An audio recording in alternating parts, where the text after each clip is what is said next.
Welcome back to the Angry Man Podcast with Jason and Greg. So, Jay, I wanted you and I to get together because there was some news that just surfaced, or we just became aware of this news. And I thought it would be an interesting topic to discuss. Now, we know that Errol Spence got into the ring with Sebastian Fundora a little over a month and a half ago because he wanted to challenge Sebastian Fundora for the opportunity to become the WBO and the WBC champion. Now, we also know that the WBO has made Terrence Crawford a super champion, and because of that, Terrence Crawford has the opportunity to face any champion directly above or below him for the opportunity to win that particular title. Now, when Spence got into the ring, of course, that's going to create some friction between he and Terrence Crawford because Terrence Crawford wants that opportunity next. He's going for undisputed at 154 pounds. I think really the ultimate goal is really to get the opportunity to face Canelo Alvarez. And if Turkey Al-Sheikh provides that opportunity for Terrence Crawford, then, of course, he won't continue to go down that path of 154 pounds. But right now, as it stands, Terrence Crawford is trying to become the undisputed champion at 154. Now, we thought it was a possibility that Errol Spence could usurp Terrence Crawford just by, the fact that he's getting into the ring with Sebastian Fundora. That tells us that Errol Spence knows something that maybe a lot of us don't know. And we've seen kind of that, I would call it the same type of relationship that Terrence Crawford has with the WBO. I feel that Errol Spence has with the WBC. And the only reason I'm saying that, Jay, is because we saw the WBC. They were going to allow Errol Spence the opportunity to defend his 147-pound title from a WBC standpoint against Keith Thurman at 154. So that was very unorthodox. We saw Suleiman talking about this on, I'm not going to even name the channel because I don't want to give them any props, but I guess that's me being in there, but I'm not going to do it. But we saw Suleiman talking about this, so we knew that it was true because of the way that he was avoiding answering the question directly. So it was not surprising to see Errol Spence get in the ring. And I think that is the reason partially why the WBO made the Israel Madrimov versus Terrence Crawford fight a fight for not only the WBA title, but also their interim title. Now, Errol Spence has been elevated to number one in the WBC, Jay.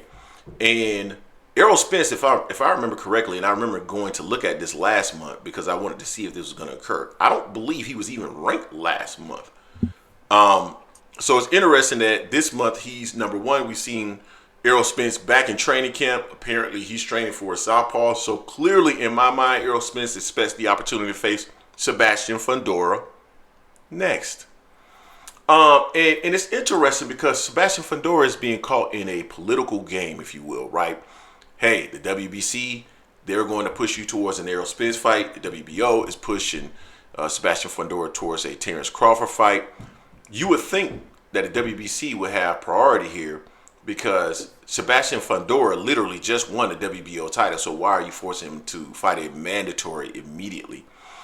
It's interesting that they're doing that, and typically there's some rules that the WBO has in terms of when do you have to face your mandatory next, and the fact that they're pushing Terrence Crawford as his mandatory now is really contrary and conflicts to the rules that they have in place for a champion, how much time he has to defend his title.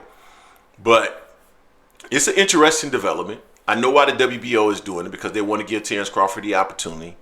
I don't think it's right the way that they're doing it, but it is what it is. And Errol's been elevated to number one by the WBC. I don't really know how that's possible, but again, these two fighters have relationships with these two entities, and that is the reason why they're both in the position they are today. So it's going to be an interesting development. Jay, what are your thoughts on the fact that Errol Spence is now number one for the WBC? And is Sebastian Fundora next? Yeah, I mean, that's the thing I mentioned on our video the other day when I saw that little clip with Spence training. I noticed his trainer in the clip was in a southpaw stance. So I'm like, it's not normal for that to be happening because most people you fight are going to be orthodox. Mm-hmm. So I'm like, oh, hold up.